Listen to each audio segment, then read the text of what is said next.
Dinosaurs, mammoths and Neanderthals are some of the celebrities in the history book of evolution.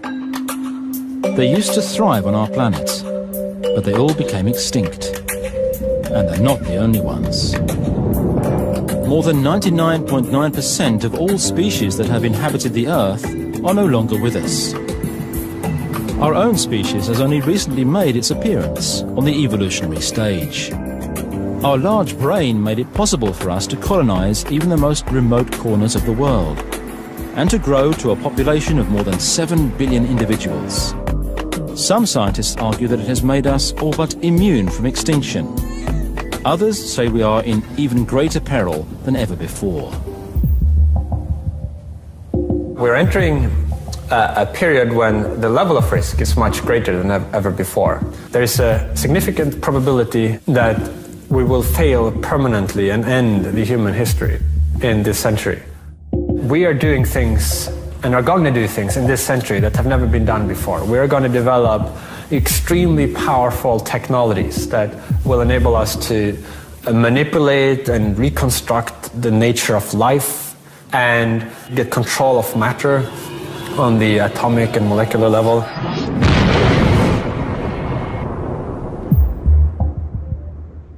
No one knows if humanity is at the beginning of its journey or approaching the end. It didn't take long for popular culture to develop a special genre around this subject. Now, even scientists are taking an interest in the disasters which could bring about the end for our species. For most of human history, there really wasn't that much we could do about existential risks. But now we've reached a point where, through our science, we are able to understand some of the things that could threaten our existence.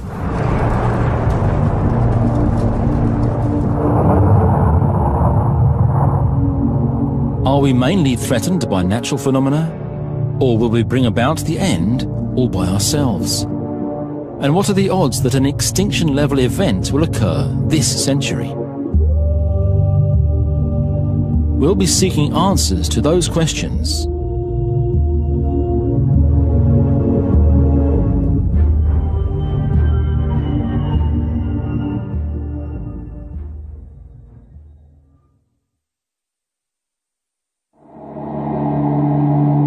Our closest star, the Sun, is a prerequisite for life on Earth.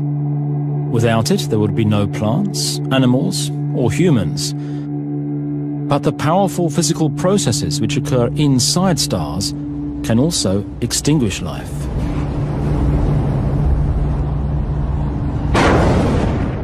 When a star dies in a violent fashion, we may be unlucky enough to be directly in its path. Believe it or not, we are literally looking down the gun barrel of the most titanic explosive event in the entire universe.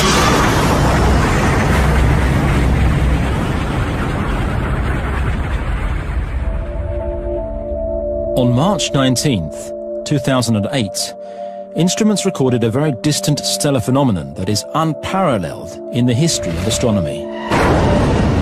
The final phase during the life of a giant star. A supernova, powerful enough to produce a so-called gamma-ray burst. So here is a massive star. It collapses to form a black hole, and along the axis of rotation, energetic charged particles can go flying out at nearly the speed of light. They burst through the surface of the star, produce two oppositely directed jets, a gamma-ray burst. If a gamma-ray burst were to occur in our neighborhood, the consequences for us would be catastrophic. If that beam were to hit the Earth, first of all, it would wipe out our ozone layer, so that harmful radiation would go right to the surface of the Earth, and life itself would be endangered. One of at least 5 extinction-level events occurred on our planet 450 million years ago. More than 50% of all animal life on Earth was wiped out. According to one theory, a gamma-ray burst may have contributed to the disaster with its harmful cosmic radiation. If a gamma-ray burst devastated the Earth 450 million years ago, it may happen again. And scientists have discovered a star that is approaching the very end of its life, and that may produce an enormous gamma-ray burst at any time. This is WR104.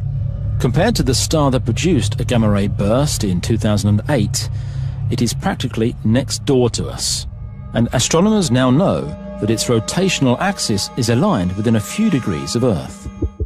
If WR104 were to send a gamma-ray burst towards us, it would have dire consequences for our planet. By the time the radiation hits here, it's going to be very much attenuated.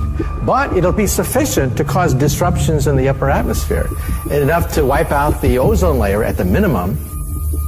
We would be subjected to dangerous levels of ultraviolet radiation, and the buildup of nitrogen compounds would result in acid rain. Crops would wither, the food chain would gradually collapse, life in the oceans would be extinguished, and so with the food chain of the Earth paralyzed, it means all life on the Earth will begin to crumble. But a gamma-ray burst isn't the only threat we would be facing from a collapsing star. What is left after the explosion, a black hole, could cause even bigger problems. A black hole is the most monstrous, the most fantastic object in the entire universe, because everything that tries to come out goes right back into the black hole. Scientists have long known about the large black holes that form the central hubs in spiral galaxies. Our own solar system orbits a black hole in a stable orbit at a safe distance of 27,000 light-years. But the black hole that was discovered 10 years ago came as a shock to the scientific community. In 2001, we were looking at the night sky, and something was passing in front of the stars. Starlight was distorted. Something was moving in front of the stars that was invisible. We tracked it, and we find, oh my God, it's a wandering black hole. Black holes are not stationary. They actually can wander throughout the galaxy. And we began to realize there's a new threat. Wandering black holes that are totally unpredictable. Scientists now believe that there are thousands of wandering black holes in our galaxy.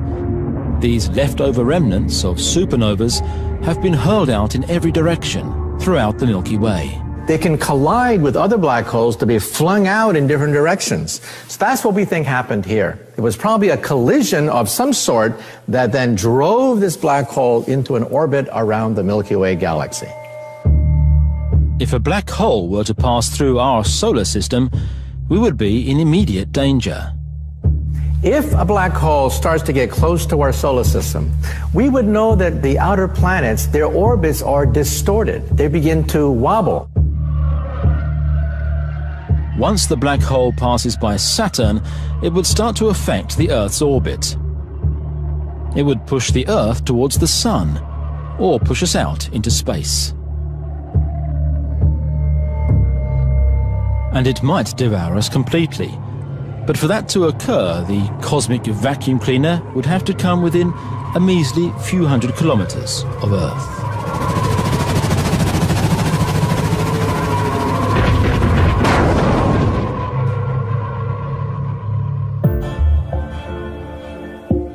The odds of being hit by a gamma-ray burst this century are minimal, about 1 in 10 million.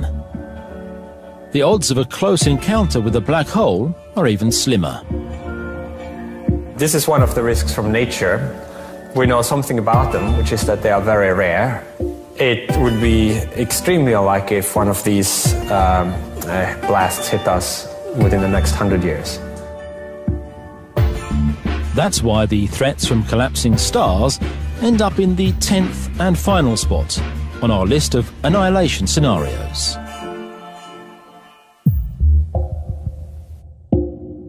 The next threat on our list is a lot more likely to occur.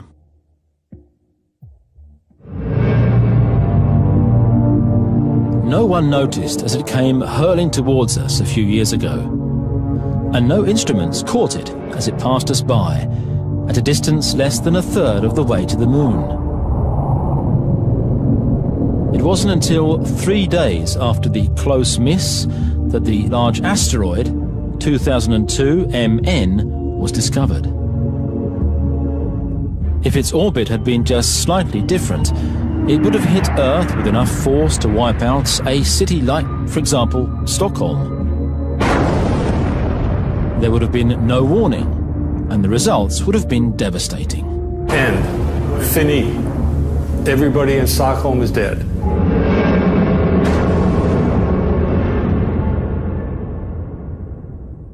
We live in the middle of a shooting gallery. There are things whizzing by all the time that we are totally oblivious about. At night, if you could somehow illuminate all the objects that are drifting by the Earth, you'd be shocked. From a humble cubicle in an ordinary office landscape, millions of cosmic projectiles are being watched. Here's my office here. This is a diagram of where some of the potentially hazardous asteroids are right now. If we plot the orbits of these asteroids, now you can see that we have a lot to worry about. Paul Jodas's morning routine would make anyone wish they'd stayed in bed. Automated software allows for information regarding newly discovered asteroids which may impact Earth to be sent directly to his inbox. So we have, for example, a new object was discovered which has a possibility of an Earth impact in the year 2071 with a probability of about 3 in a million. This is a new discovery overnight. Every day we have something new. But an object the size of a high-rise building, like 2002 MN, would impact Earth without warning is unfortunately not an unlikely scenario. Half of the asteroids approaching us have the sun on their backs and are therefore impossible to detect in advance. And there are plenty of objects left to discover out there. Of the ones which cross the Earth's orbit and pose a potential threat to Earth, there are about 1 million of them. And of those, today we only know about 1% or less, in fact a fraction of 1%. The most serious known asteroid threat right now comes from Apophis. It's a mid-size asteroid with a diameter of 270 meters. It weighs 20 million tons and could eradicate not only Stockholm, but all of northern Europe, as it would release enough energy to match 65,000 Hiroshima bombs. Make a note in your calendar for Friday, April the 13th, 2029. That's when Apophis will pass by Earth at an altitude of only 29,000 kilometers, lower than some man-made satellites. There are several possible ways of deflecting an incoming asteroid. Given plenty of warning, the best course of action would be to use a so-called asteroid tugboat. You hover in front of it like a helicopter, okay, and you're pulling it toward you using gravity. You never touch it. If you want to slow it down, you hover behind it. And you stay the same, you stay close to it, but behind it, and you're slowing it down. And you either speed it up or slow it down to deflect it whichever direction you want it to go. Rusty Schweikert used to be an astronaut in NASA's Apollo program. He now spends his time trying to bring about a global strategy to deal with the threat from above. You may think in Sweden that the European Space Agency or NASA in the United States has a responsibility to protect the Earth from asteroid impacts. You're wrong. We have not made the necessary testing, and we haven't even done the analytic job that we should, because nobody has responsibility. But an asteroid the size of Apophis would not endanger humanity as a whole. They're going to wipe out a city or a region or a state or something of that kind. But when they get up to 2 kilometers or so in diameter, now you're talking about a global disaster. Astronomers have discovered more than 800 asteroids close to Earth, which are more than a kilometer in size. Once you reach 3 kilometers in diameter, it really becomes a very serious global event where there is a possibility that humanity could succumb. If you go up to 10 kilometers, then it might be more likely than not that humanity would die. The asteroid that wiped out 75% of all life on Earth 65 million years ago, including the dinosaurs, was about 10 kilometers in size. The explosion set the stage for small mammals, from which we humans would later evolve. But we can't know if we would be among the minority of species which would survive the next huge impact. You would have, obviously, an immense shock during the actual impact, but with a large asteroid strike, it could inject a lot of soot and aerosols into the atmosphere, which would block out the sunlight, and you could get a long period of darkness and below freezing temperatures around the globe. And it's probably through these climatic effects in the aftermath that the last human survivors would perish. Well, there's a good one today, JU-39. Okay, check it out. In all probability, none of the larger asteroids will be on a collision course with Earth in the immediate future. The real threat to humanity comes from another direction. The real danger is not asteroids so much, because we track them. They go around the sun in very periodic orbits. The danger is comets.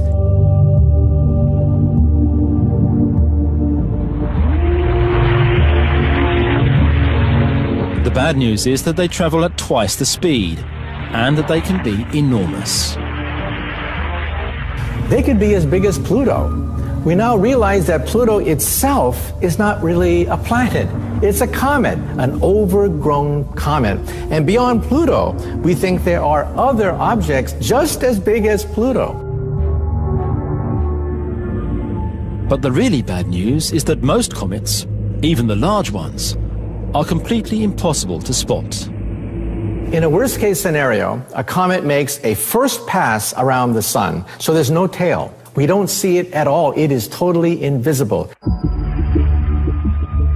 As it goes around the sun, we see this gigantic tail coming out with a comet at the front, and we have 2 weeks warning, and all we can do is cross our fingers and hope that it misses us. An asteroid with a diameter of 3 kilometers could potentially wipe out humanity. But the odds of one of these heading right for us this century are slim. And so the threat from space projectiles ends up as number 9 on our doomsday list.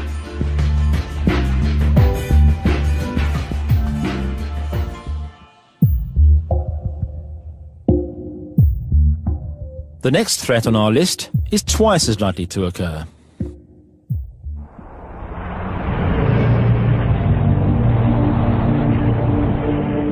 When the Earth's interior awakes, it's best to stay clear.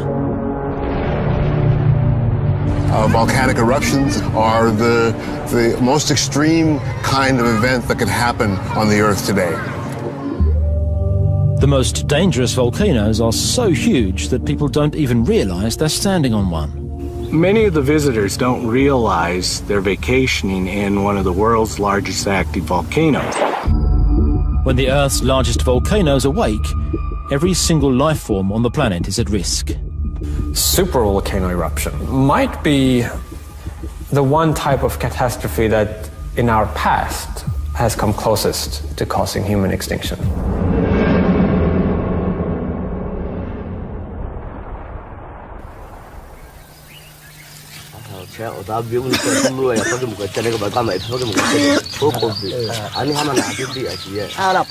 Times were hard for the people who inhabited the Earth 75,000 years ago. One of the Earth's recurring cold periods had begun. The temperature was dropping, and things were about to take a turn for the worse. On the other side of the world, on the island of Sumatra, an enormous volcanic eruption occurred. The volcano, called Toba, pumped out several thousand cubic kilometers of magma and sulfurous gas into the atmosphere. Our ancestors in East Africa would have seen the sky growing darker. You would have seen the sun much, much dimmer. The sky would be almost overcast. Global temperatures dropped. It would have been freezing temperatures at the equator. Scientists believe that the volcanic winter caused by Toba's eruption lasted more than 5 years, and that it almost led to a total disaster for humanity. We know that from modern genetic studies of human beings that we went through a population narrowing about 75,000 years ago, about the time when the Toba eruption happened. We reduced the numbers to maybe a few thousand individuals. It's been described as humanity's most critical hour. Really, the human species then was teetering on the brink of extinction.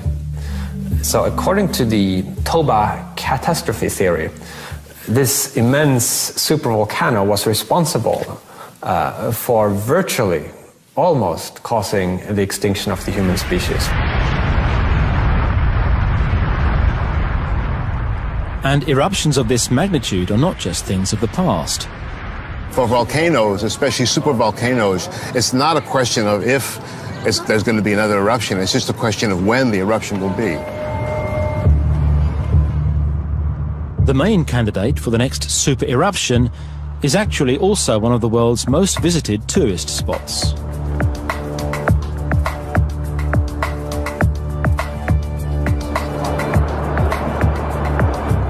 Three million tourists visit Yellowstone each year to enjoy the scenery and the wildlife.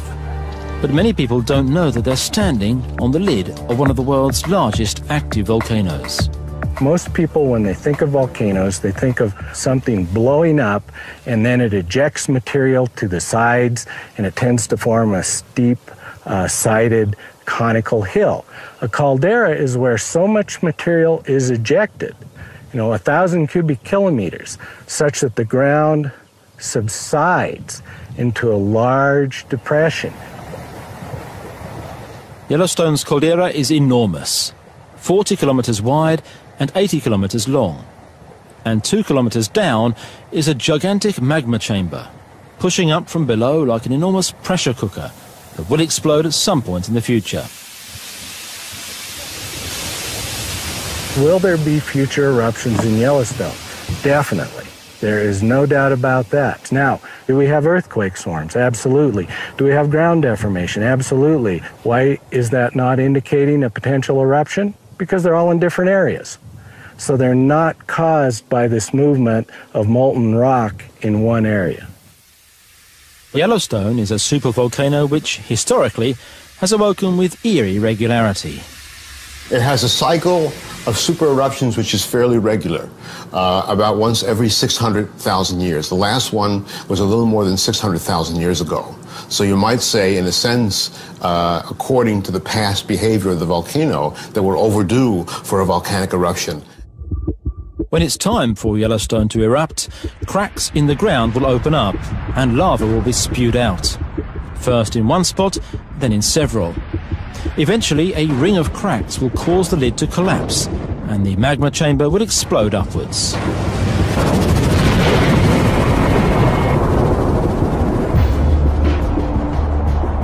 An enormous cloud of grey gas will be formed as the volcano erupts. This is called a pyroclastic flow, and it consists of superheated steam. It spreads in all directions, travelling at several hundred kilometers per hour. Nothing in its path can survive. This is Bozeman, the fastest growing city in Montana, and a natural starting point for a visit to Yellowstone. It's 100 kilometers away, but it will be eradicated by the pyroclastic flow.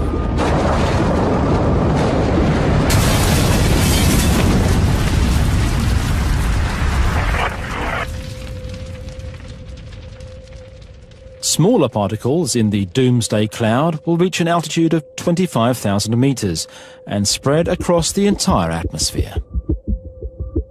The main effect of super eruptions on society would be the climatic effects. In the worst case scenario, you would have maybe up to 5 or 6 years in which the growing season would be cut short or probably maybe even eliminated completely. For now, we don't have any of the kind of stockpiles of food that we would need to get through a volcanic situation.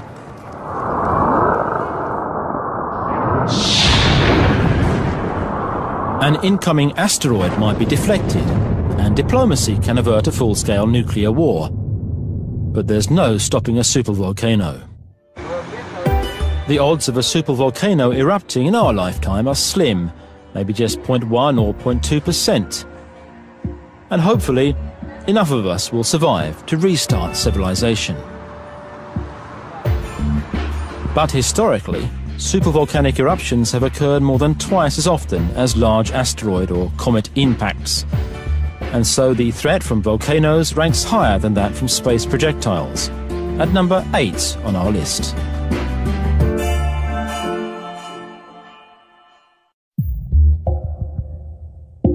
The next item on our list is in the category of unknown threats.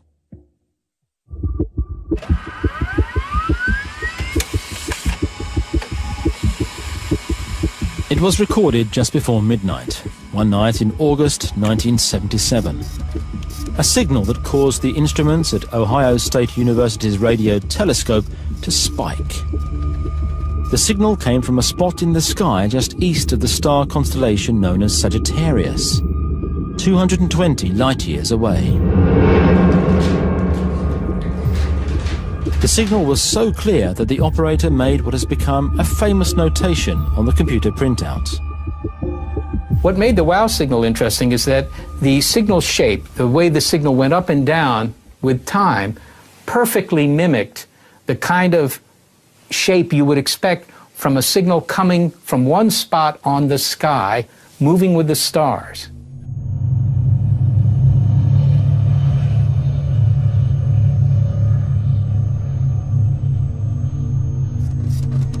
During the search for extraterrestrial intelligent life, the wow signal is the only signal that cannot be explained as a natural cosmic phenomenon, or the result of human activity.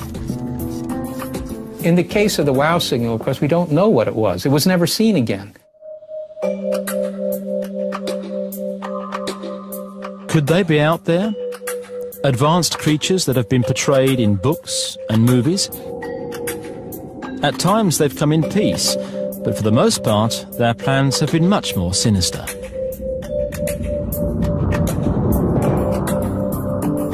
All right, here we go. This is our first exposure of the night. Go, we're shooting. No one knows if there is life on other planets. But given the rapid advances being made in astronomy, it's most likely to be only a matter of time before we know the answer. 10th magnitude. Well, we are living in a very special time. And now, finally, for the first time in human history, we have a chance to find the first Earth-like planets orbiting other stars and find some of those Earth-like planets that are habitable, suitable for life as we know it. Since the first discovery was made in 1995, planet hunters on both sides of the Atlantic have come up with an inventory of about 500 so-called exoplanets, planets which orbit around other stars. So you saw that from the first detection 15 years ago, when we were basically detecting only if there is a planet and what about is a planet.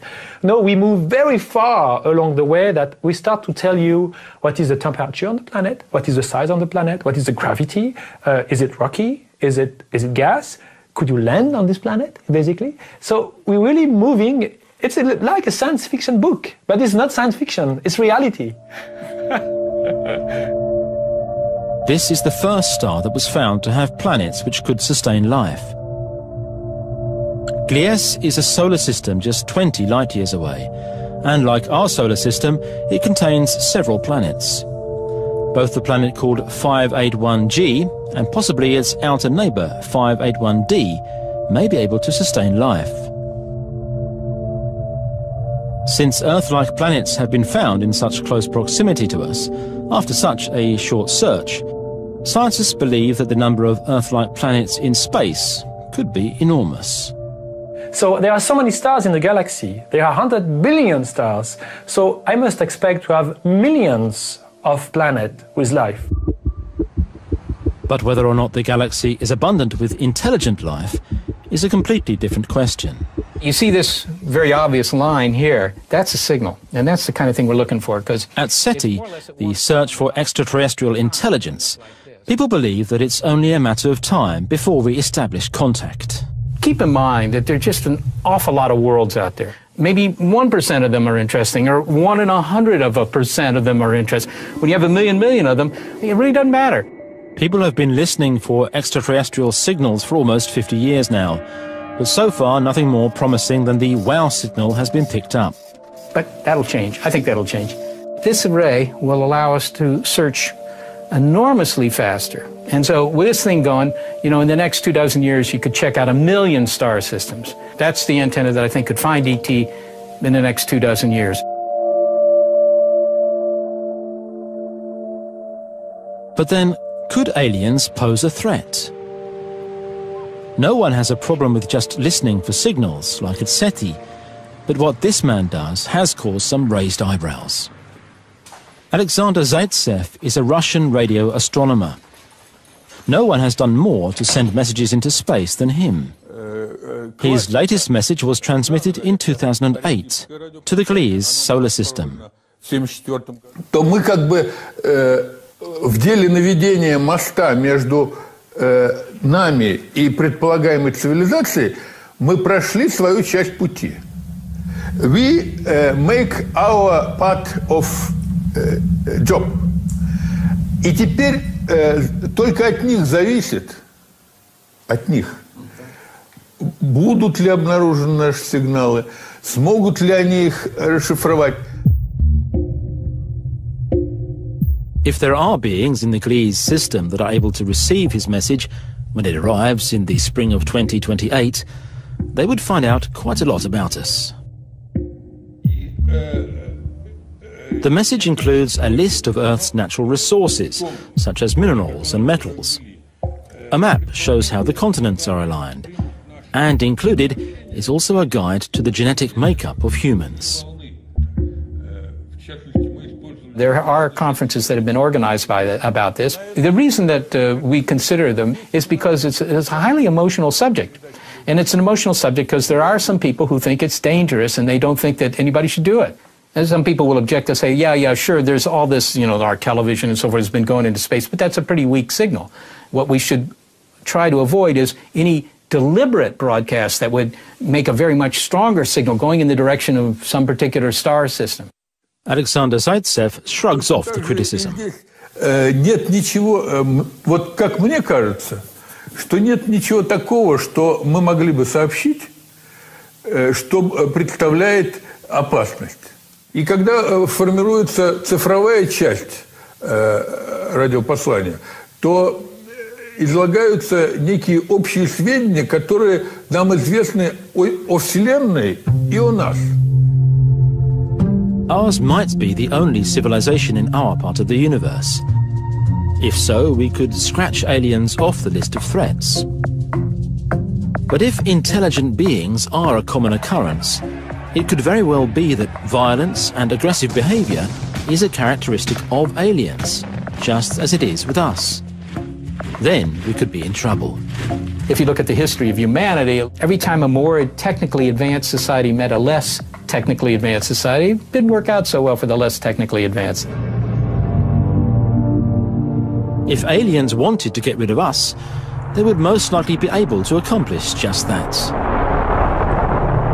Well, the chances that they're only 50 or 100 years or 500 years more advanced than us, just statistically, that's not very likely. It's much more likely that they're thousands or millions of years more advanced than we are. Looking down on Earth at night would make it clear where to launch an attack, if an aggressor should wish to maximize the effects.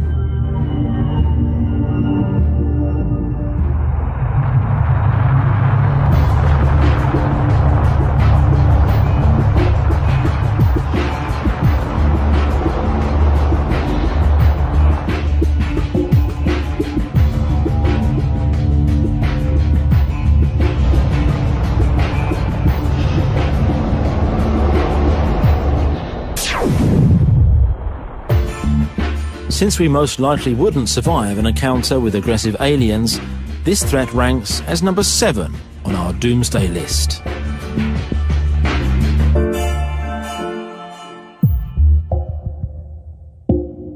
The next threat on our list is anything but unknown to us.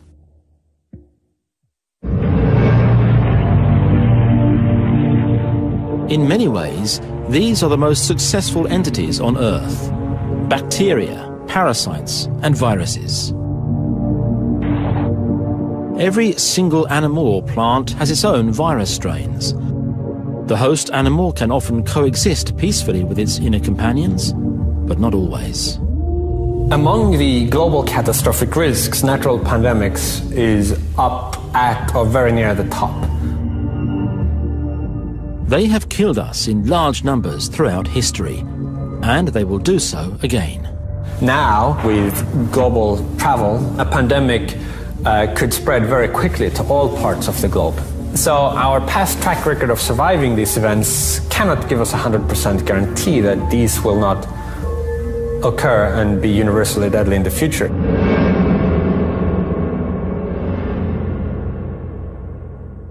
The people of San Francisco celebrate. You've seen the signs they carry. The year is 1918. People all over the world celebrate the end of World War I, like here on Market Street in San Francisco. A 4-year-long war is finally over. But as the war is ending, the real enemy appears. A lot more deadly than artillery shells or poison gas. Looking closely at the celebration, you notice that people are wearing face masks. An influenza pandemic called the Spanish flu is spreading like wildfire. Almost half of the world's population is infected, and around 80 million people die. You will find any cemetery in Britain, you will find 1918 deaths. The final toll with the flu pandemic globally was much more than the toll from the First World War. Much, much more. Why the 1918 flu pandemic came to be so devastating is still not fully understood. Heavens, it's the biggest, in a sense, the biggest unsolved mystery of the 20th century. How could 18 billion people suddenly vanish? John Oxford believes that the almost century-old virus can teach us something about how to deal with future pandemics. So this young person, actually he died in Prague, he died in 1918 of the influenza, the Spanish influenza. That's a piece of his lung. If we can identify a gene here, or 2 genes or 3 genes, which definitely correlate with the virulence potential of the 1918 virus, I think we can apply that information directly to the current situation. Today, almost a century later, there are virus strains like bird flu and swine flu. On the surface, they may seem a lot less harmful, but Oxford urges caution. What I'm saying is, bird flu hasn't killed many people yet, but it's still evolving and could perfect itself and gain the ability to jump out of Southeast Asia and begin to spread. The fact of the matter was, in that great camp at Etaples, that's the number of deaths they had there. They had about 200 deaths. But within 2 years, that virus had taken off. It's like an aeroplane. It had gone up to speed, taken off, and killed 80 million. That is the threat. Viruses enter our cells and start replicating using the cell's own resources. The worst ones are RNA viruses. They lack a control function, and this leads to a high rate of mutation. Most mutations are not viable, but some will survive and spread.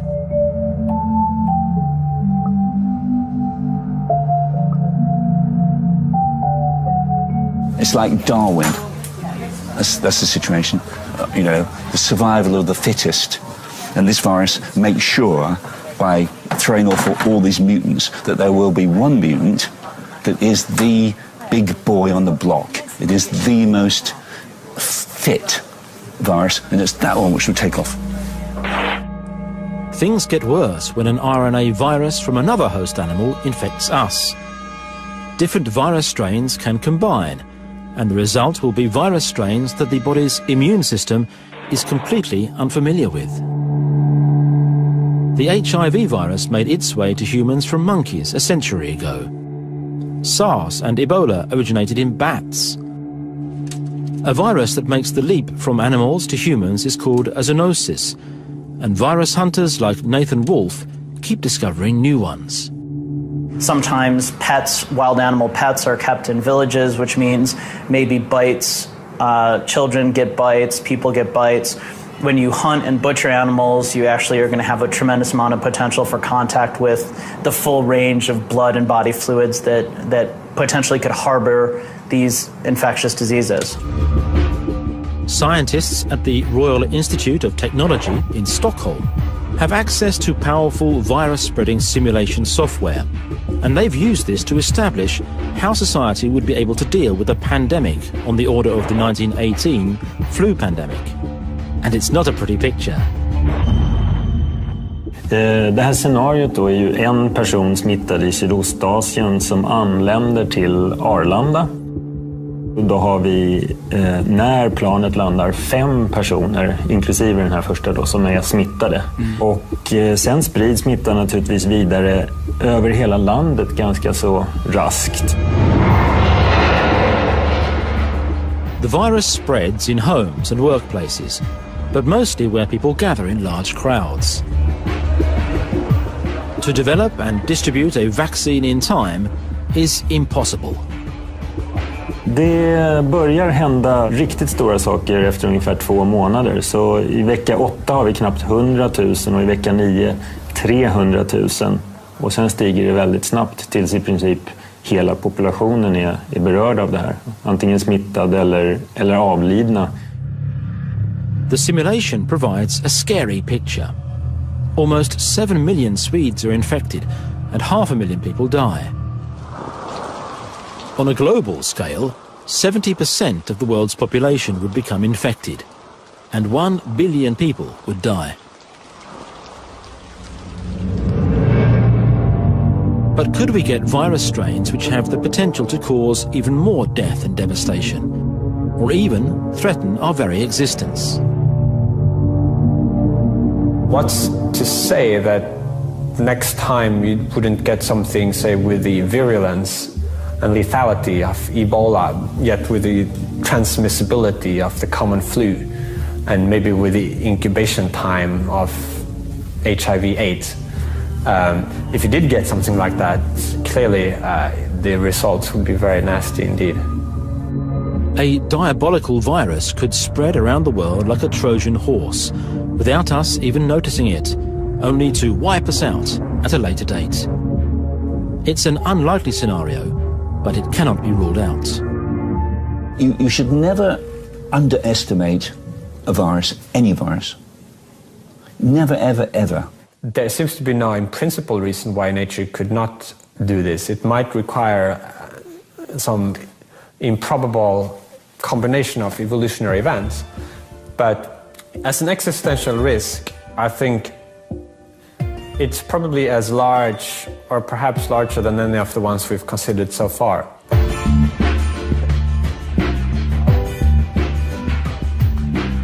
The threat from microorganisms ranks as number 6 on our list.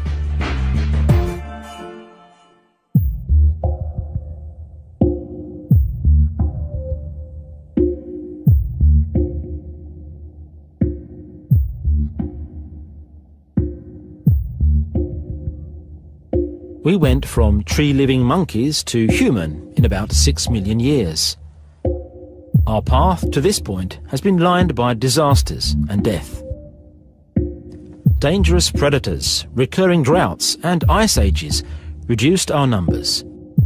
But a small remnant always managed to survive and has brought us to where we are now. Considering that we have survived all the risks from nature for 100,000 years, it doesn't seem very likely that one of those would do us in within the next 100 years. And therefore, I believe that if we go extinct within the next 100 years, it is much more likely to be as a result of anthropogenic risks, risks of our own doing.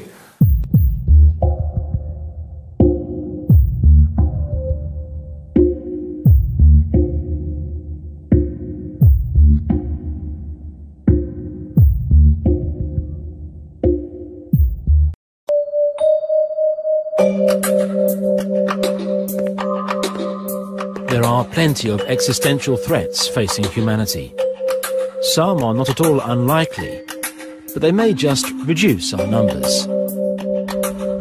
Other threatening scenarios are less likely to occur, but may have the potential to wipe out humanity in its entirety. On our top 10 list of disasters which may wipe out humanity this century, threats from nature occupy spots 10 through 6.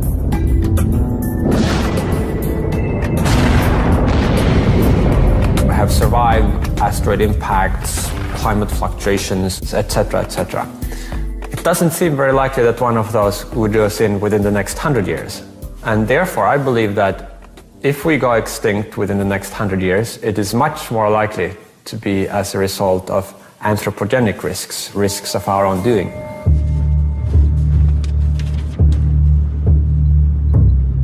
From a distance, the city of Pripyat looks like any other concrete city built in the Ukraine during the 1970s.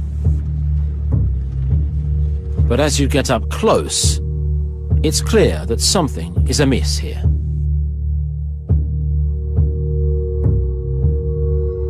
Not that long ago, tens of thousands of people lived here, but it was turned into a ghost city by a catastrophe caused by man. So now we're pretty close to reactor unit number 4. We'll make stop on The technicians at the nuclear power plant in Chernobyl did not wish to cause a disaster. They were simply experimenting to find out what would happen if they ran the power plant's turbines without an external power supply.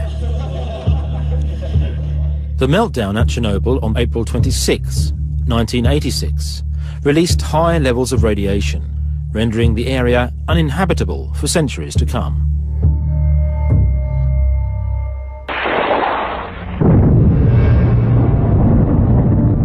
The question is, could we cause even greater devastation? A disaster so serious that it would completely wipe us out.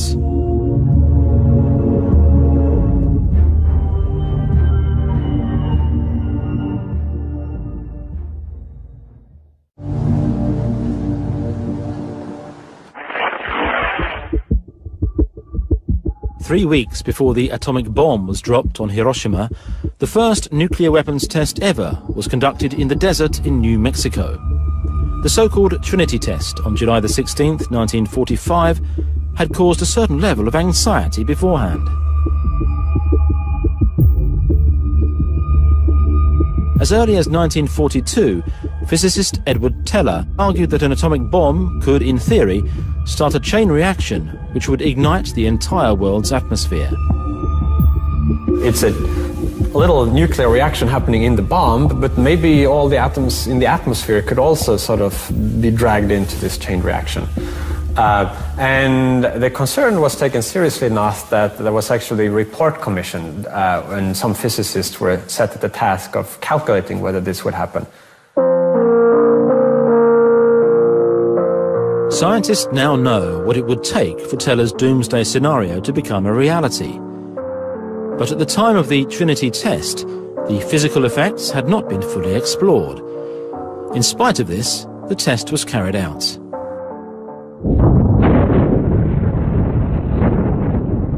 We now know it was physically impossible for it to happen. But it's still interesting to reflect just how confident would you have to be in your calculation in order for you to be willing to risk humanity's future on its correctness.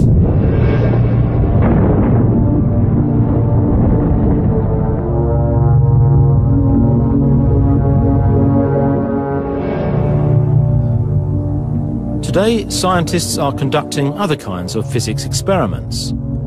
At CERN, outside Geneva, they have constructed an enormous particle accelerator in order to conduct experiments involving unprecedented energy levels. So this is the room from which we run and record good data coming from the collision of the two LHC beams. In a 27-kilometer-long tunnel, large magnets are used to accelerate protons to nearly the speed of light. As they collide, new particles are formed, and scientists hope that they'll help us to understand the makeup of the universe. This footage is from March the 30th, 2010. People are excited about the particle accelerator just having set an unprecedented record. For the first time, two beams were accelerated up to 3.5 TeV per beam, and we immediately saw in our detectors the results of these unprecedented collisions producing sprays of particles in the experiment. And clearly we had the awareness that the new era in particle physics has started with exploration of a new territory. But there are those who believe that the experiments in Geneva will bring about the end of the world. The scientific progress that the Large Hadron Collider represents is enormous benefit, not only to particle physics, but to all kinds of theoretical physics. But we also want to make sure that the risks are assessed and known before we go forward with this. The cost of an undesired outcome is incredibly large. In this case, it would be the loss of the entire planet. And therefore, a number of people felt it was their civic duty, their duty to the Earth, to humanity, to put a halt to things until this evaluation could be done properly. And Wagner has got support from this German professor. A physicist should always bend over backwards to try to find the weakest points in his own ideas. So I'm just one of those people who say, play it carefully. Otto Rössler maintains that the scientists at CERN took a risk on that day in March 2010. The energy of these collisions was raised by a factor of 4 against my warnings this year. And when these numbers become as high as planned, I once calculated a risk of about 8% that the Earth might be, how should I say, shrunk to 2 centimeters in a few years' time.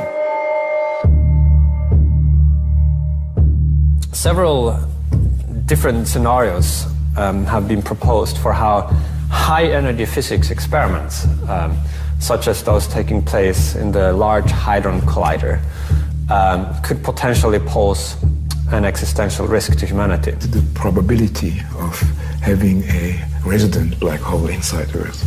And this probability Otto Rössler is a professor of mathematics. This is the energy. And according to his calculations, the colliding particles could cause small black holes to form. In this field of black hole theory, still new discoveries can be made, and I believe that my group made a discovery in that area. And black holes might be formed, very tiny ones, at high enough energies of collision. So far, the accelerator is only run at energy levels which Rössler sees as acceptable. But this is about to change. We are making huge steps to go up in the intensity of the two beams, and actually these days we are making yet another step of factor of 2 or 3 more intensity in the collisions.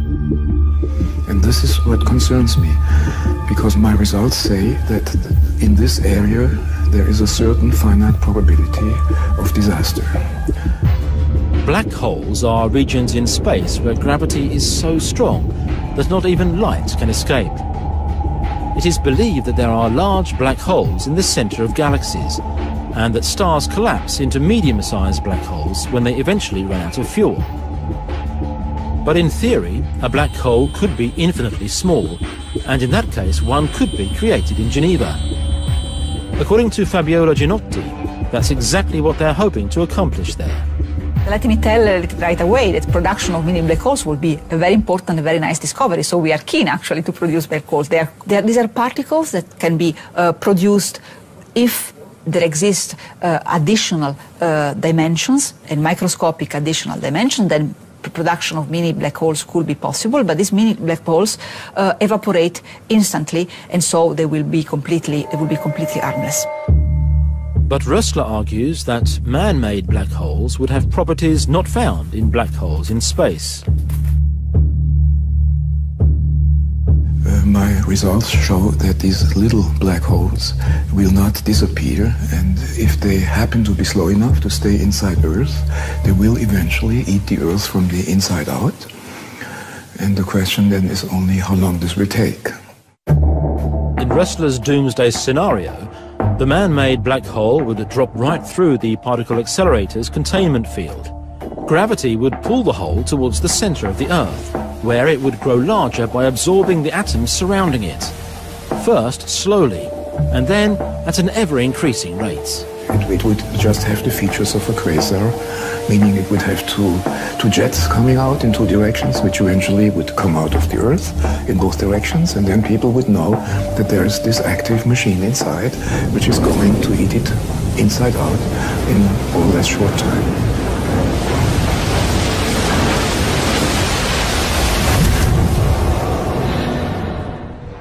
The people at CERN acknowledge that man-made black holes may behave in ways which are difficult to predict, but they don't believe that we are at risk. You're right, we don't know what the outcome will be, but the fact that this experiment, which we do at the LHC, nature has been doing that for 4.5 billion years, means that whatever is produced, which we do not know, is not dangerous for us. The risk that the scientists in Geneva might conduct a doomsday experiment is most likely non-existent. So far, no other prominent physicist shares Rössler's concerns regarding man-made miniature black holes. But no one knows what future scientists might construct in an effort to tame the force of nature. On our top 10 list of existential threats, dangerous physics experiments occupy the number 5 spot. Physics experiments may come under the category of theoretical threats, but our next scenario is very tangible indeed. It's summertime in Antarctica in January 1909. Polar explorer Ernest Shackleton has just abandoned his efforts to reach the South Pole. On his way back to the base camp, he discovers something that will radically alter our perception of this icy continent. A piece of fossilized wood. And he also finds a piece of sandstone bearing the clear imprint of a plant. There can only be one possible explanation for the presence of these items. This now sterile environment was once the site of a tropical forest.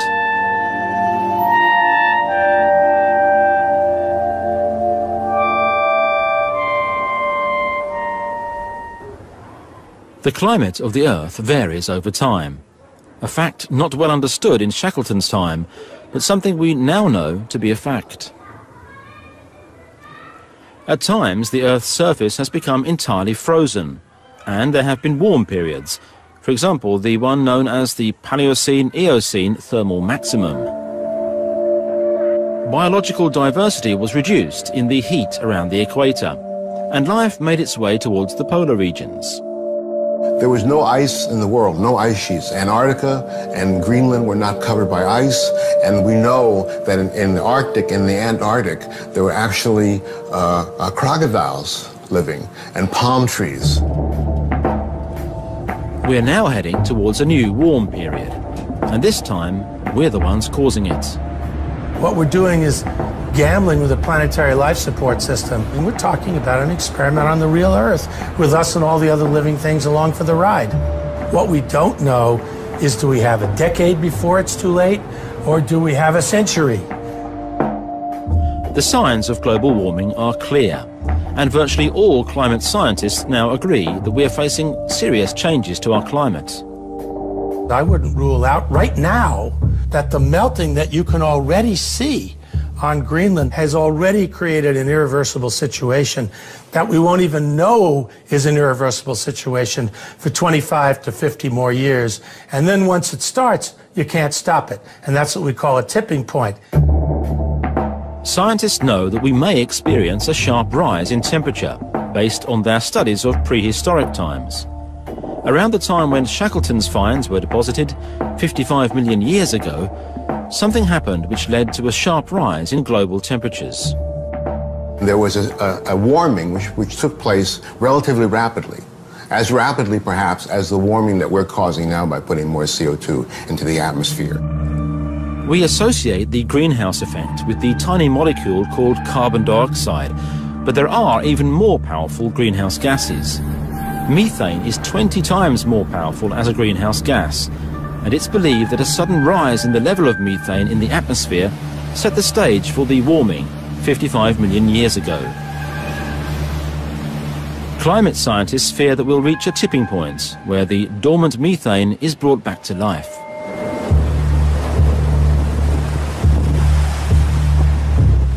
The greatest deposits of methane on Earth are found here, in the Siberian tundra and on the bottom of the East Siberian Sea.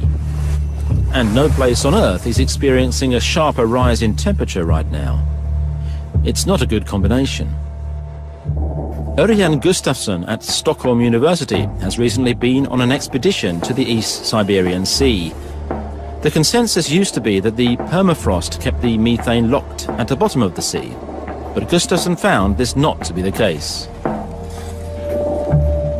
Så det togs tusentals prover på många olika platser över det här stora området då. Och vi fann, i kontrast till vad man tidigare hade trott, att metan släpps fritt. Så det släpps fritt över ungefär hälften av den här stora ytan. Mängderna av metan som flödar ut i atmosfären är i storleksordningen 8 miljoner ton per år. No one knows at which point we'll cross the tipping point and cause devastating amounts of methane to be released. It all depends on whether or not we're able to reduce our emissions of greenhouse gases. Prior to the industrialization of 150 years ago, the level of carbon dioxide in the atmosphere was 270 parts per million. Today it's 390. That's an increase of almost 50%. Carbon dioxide emissions have been going up, up, up. If we continue on this fast track that we're on, we're probably heading up toward 800 to 1,000 ppm at the end of the century, which I would not hesitate to consider very likely to be a catastrophic scenario. Stephen Schneider is one of the main authors for the United Nations Climate Panel. He's been looking at how the planet would react if a disaster scenario were to occur. Well, with 1,000 ppm, we would probably warm up somewhere more than 4 degrees Celsius, maybe as high as 6 or 8.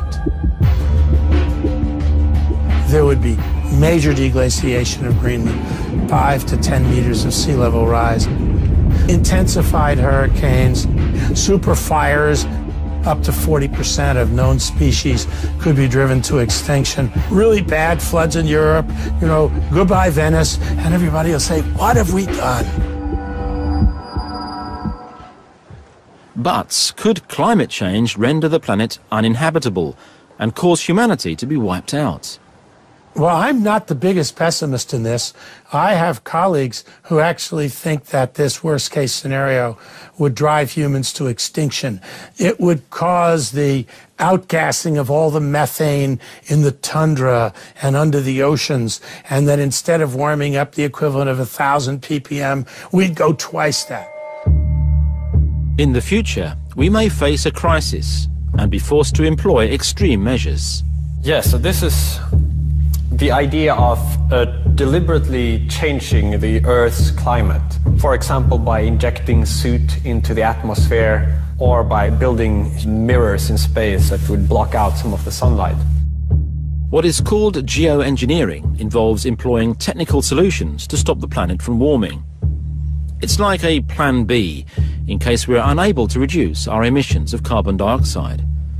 But many believe that geoengineering could actually make things worse. Geoengineering projects could cause their own risks. We know that when human beings begin to muck around with complex systems that we don't understand very well, it often turns out our interventions have side effects. What are you going to do if there are side effects that you can never prove how much of it you contributed to? You have a risk where the cure is worse than the disease, so it's a very, very dangerous experiment. It's not likely that humans could cause a climate disaster that would render the planet uninhabitable, no matter how hard we try. But in the worst-case scenario, we may be forced to do what animals and plants did 55 million years ago, and move to an ice-free Antarctica.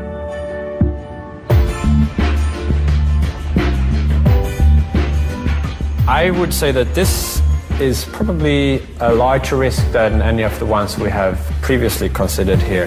The impact hazards, the supervolcanoes, or even perhaps the physics experiments. That's why the threat of climate collapse ranks as number 4 on our doomsday list.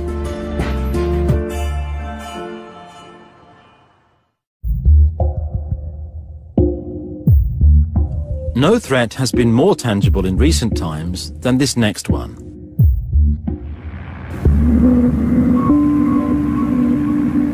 October 1961. A Tupolev bomber is heading towards the Arctic Ocean.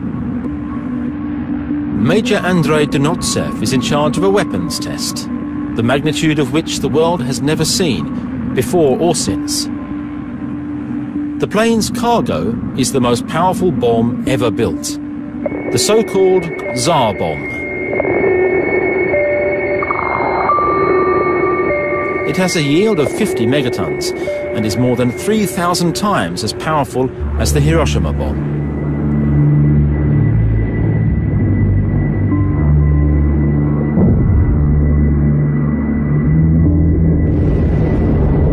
The mushroom cloud reaches an altitude of more than 60 kilometers, and the shock wave travels around the world 3 times before subsiding.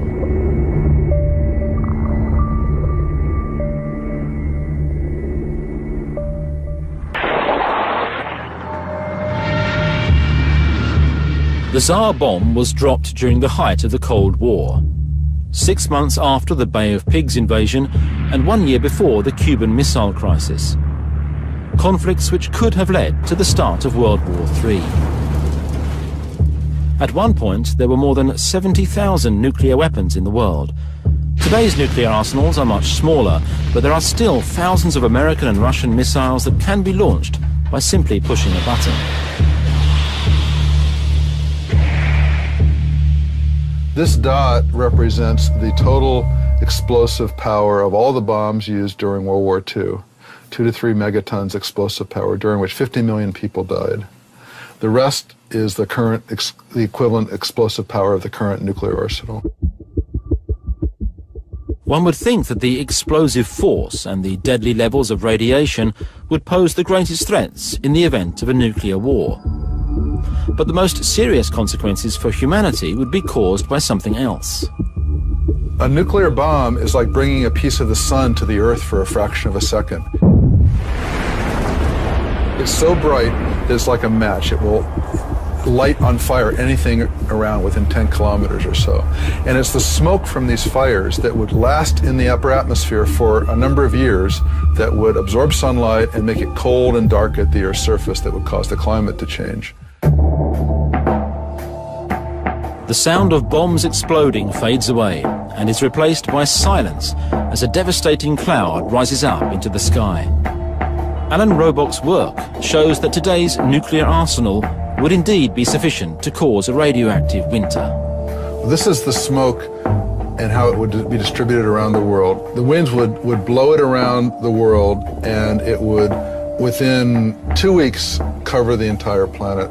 So it doesn't really matter where the smoke would go in. It would then be distributed by the winds and cover almost the entire inhabited part of the planet within a couple weeks. According to this simulation, temperatures wouldn't even rise above freezing during summertime. So this is the first summer after the smoke, this is the second summer after the smoke, and the third summer that the temperatures would be below freezing the whole time. So we really truly got nuclear winter. Agriculture would come to a halt, it would get cold and dark and dry, and most of the world would perish from famine. The Cold War came to an end in the early 1990s, and the political situation is a lot less tense now. But one cannot dismiss the threat from possible future conflicts. We shouldn't delude ourselves to thinking that because the Cold War passed without any nuclear incidents, therefore we are safe from the peril of nuclear war. One thing is certain. Technological advances will result in newer and more powerful weapons.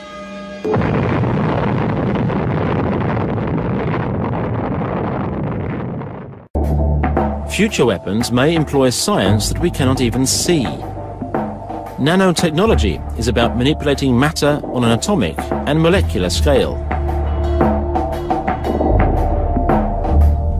Working at the nano level enables us to make things stronger, more durable and more flexible. And it can also make it easier to fight diseases and environmental problems. Basically, it's a very, very powerful technology once it's developed, which could be used to do a lot of good or a lot of evil. Nanotechnology has a darker side. There's already been talk about creating nano-weapons. There are many, many foreseeable weapon systems. One of many examples of the kind of weapon that could be built is autonomous or semi-autonomous flyers the size of mosquitoes, but each one capable of killing an unprotected human. You could imagine maybe some canister that releases little robots that can fly and seek out humans and inject them with poison. They land on the human, they inject you, you're dead. The prototype for this scenario already exists. Autonomous flying machines are becoming ever smaller and more intelligent.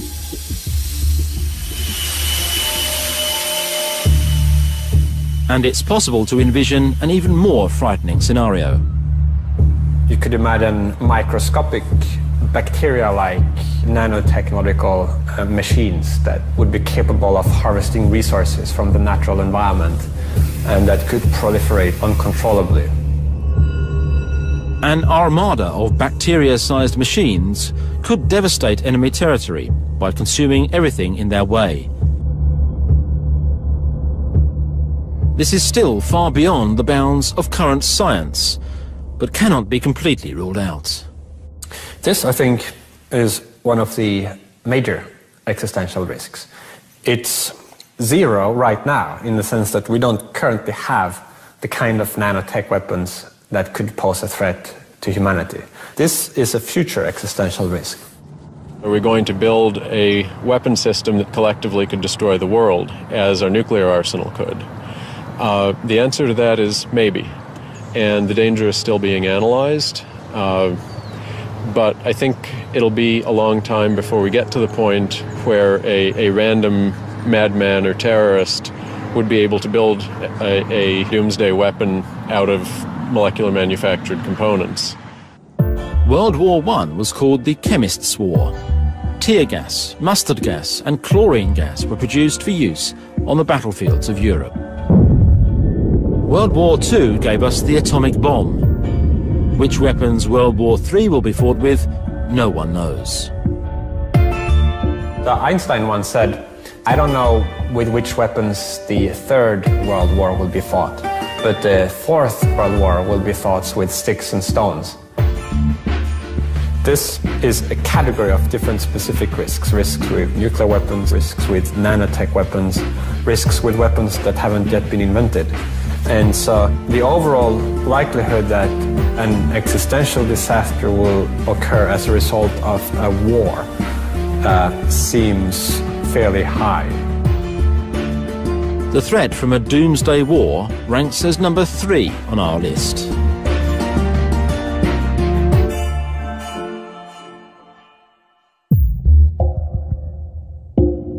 In spot number 2, we find a threat that still belongs in the category of science fiction.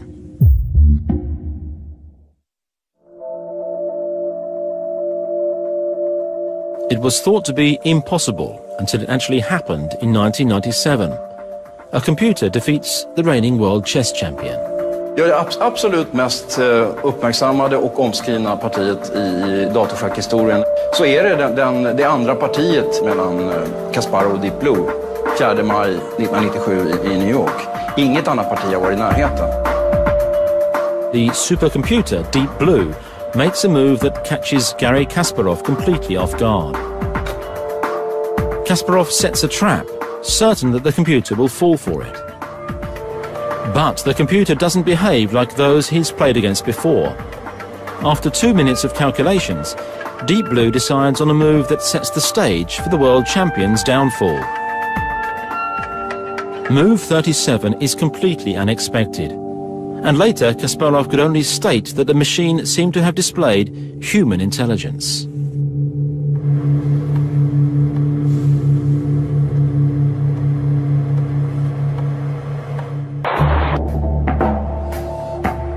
It's not an exaggeration to state that we've entered the age of the machine. It would be impossible for us to go back to a world without computers and automation. Machines are essential for managing air traffic control, maintaining nuclear power plants, handling global communications, and controlling the world economy. Without them, our civilization would crumble. Those who fear that we're already at the mercy of machines will find even more things to fear in the future. There will be more machines, and they'll become even more advanced.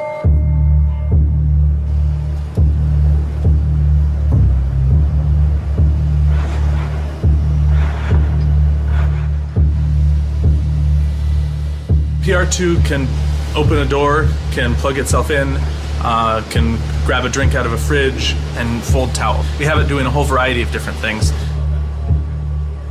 Willow Garage in Silicon Valley develops tomorrow's household appliances. Here they are certain that robots will become just as common as dishwashers or computers are today. This is the room where we do all the assembly. We build all the robots. We think they can improve people's productivity. I think they can improve people's quality of life. I think you'll see them in your house. You'll see them at work. A dishwasher is an excellent dishwashing robot. It's just not general purpose. If you could have that be a general purpose robot that could wash the dishes and could put them in the cupboard and could take them down off the shelf, all of a sudden that has a lot more value to somebody. But could machines become sufficiently advanced and be given enough control so that they might become a threat to us? Could they turn on us, like we've seen in science fiction? Today's robots are still childlike. They've barely learned how to walk. But we can guess what the future will bring.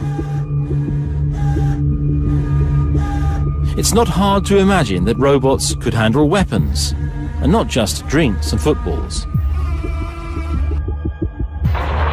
The military has long had unmanned aerial vehicles. Now ground robots are appearing on the battlefield. Military robots are becoming so common that conferences are organized to discuss the ethical problems resulting from using robots in times of war.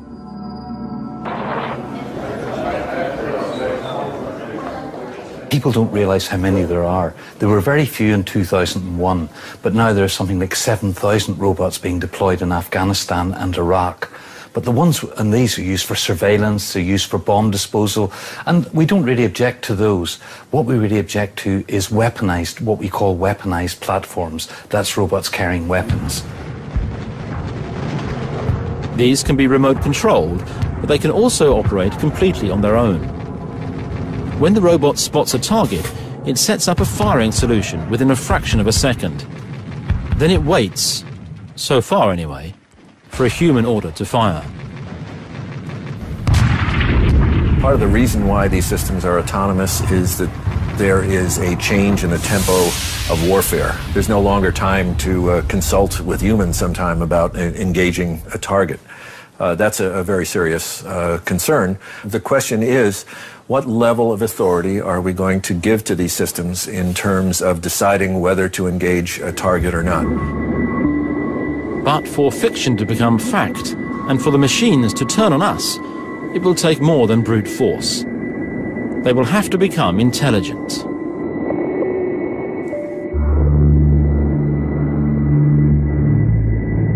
The scientific community is split on the issue of the possibility of creating artificial intelligence, or AI. Ben Goertzel is among those who argue that machines will not only reach our level, but that they will surpass us. I would say it's 99% likely or more that within the next century, AIs will become massively more intelligent and more powerful than people, so that we're no longer the top dogs on the planet. A brand new research strategy has raised expectations among advocates of AI. Scientists are now attempting to create a digital version of the human brain. Piece by piece, the brain is being converted into ones and zeros. synapse by synapse, brain cell by brain cell. If the effort is successful, the digital mind could be able to outperform its biological counterparts. I think digital minds can be better than human brains in a number of dimensions. They can be more intelligent, they can be more ethical than human beings, and they can also be more adept at modifying and improving themselves. A super-intelligent machine could handle all the planet's processes more efficiently than today's computer systems. But collaborating with machines could turn out to be a dangerous gamble. This I would put either at or very near the top of the list of. We can't rule out completely a scenario where we create AIs with goals that seem good to us, but later turn out to have been the wrong goal. This might seem weird. It seems perhaps like pure science fiction. But a superintelligence would be able to very, very quickly develop all kinds of very powerful technologies that it could use to implement its will, whatever it be. There's a chance that a digital mind could turn on us, and we can't be sure that we'll be able to put a stop to it in time. So you might think, well, if it starts doing harmful things, you can just pull the plug on the superintelligence. Now, this is an action that the superintelligence could anticipate that we might take. So it will view the scenario in which the plug is pulled as a complete failure to realize its goals, and therefore take actions to prevent this from occurring. Maybe by hacking its way out to the internet so it can make backup copies of itself all over the place. Maybe by taking control of some robotic manipulators, and it could then use that to take power. If we object, the artificial intelligence could employ the robots of the future to keep our hands away from the off switch. And if we take up arms, well, then it might decide it would be simpler to rid itself of these biological troublemakers. Basically, by the time you have a superintelligence that is hostile to us or indifferent to our welfare, the only safe assumption is that by that time you've already lost. And therefore, what you got to do is make sure that the first time you build a superintelligence, it's a friendly superintelligence. With something like this, as indeed with all existential catastrophes, you only get one shot at getting it right. The threat from super-intelligent machines is at number 2 on our list of existential threats.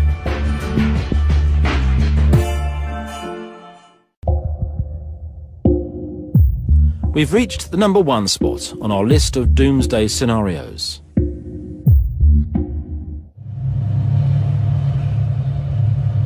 It was a Friday like any other in March 1979. But before the day's end, the staff at Military Compound 19 in the Soviet city of Sverdlovsk would cause a horrible accident. A technician removed a filter from a ventilation pipe. He noted this, but the people working the next shift failed to notice. While the filter was removed, spores of anthrax leaked out through the ventilation pipe. The official number is about 80 people died, but unofficially we suspect that about 300 people died in this accident. The employees at the ceramic plant across the street were the worst hit. Most of the people who worked there that day would die within a week, as a result of what became known as the biological Chernobyl.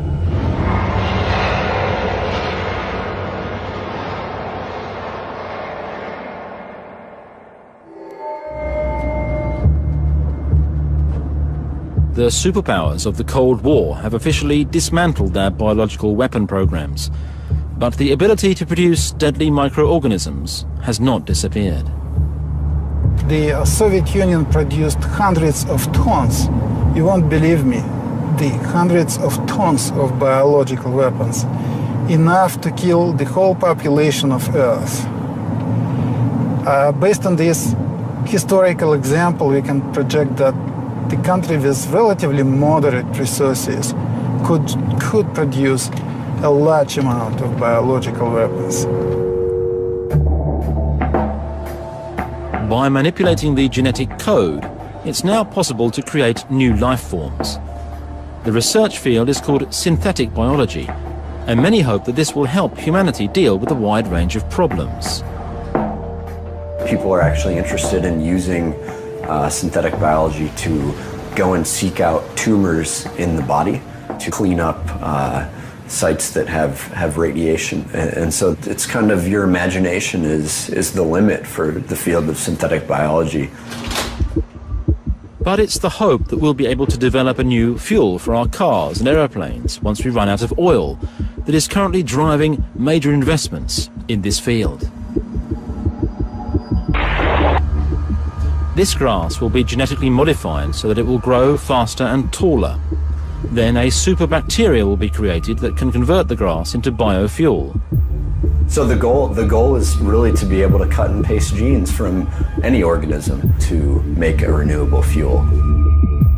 The powerful potential of this technology has also led to a good deal of concern. There are a lot of risks. You can't be 100% sure that we aren't going to release accidentally a microbe that we've genetically modified into the environment. And so there are also efforts to engineer in automatic death circuits so that these microbes essentially kill themselves if they're released into the environment. But what most fear isn't that disaster will strike by accident. The potential for deliberate destruction is even greater. These two men caused a heated discussion about research ethics when they used synthetic biology to produce a dangerous virus. Eckhard Wimmer and Geronimo Cello downloaded the genetic makeup of the polio virus from the internet and acquired the DNA sequences by mail order. Using standard university lab equipment, they were able to bring the polio virus back to life. It became suddenly very clear that if you can do this with a small virus like poliovirus, you may be able to do it one day with smallpox virus. Their intent was not to spread the polio virus. They just wanted to demonstrate that it could easily be created. People were shocked. It was of great concern to the public that it would be misused. With the growing technological powers, particularly DNA synthesis machines and other techniques, we are right now going down a path where these kinds of capabilities will become available to anybody who wants to buy them for, a few $1,000 secondhand on eBay. So 10 years, 15 years, 20 years from now, unless something is done to stop this, anybody could be able to print out their own version of the smallpox virus or Ebola virus. In the 21st century, synthetic biology appears to be the greatest threat to mankind, and it is at the top of our doomsday list.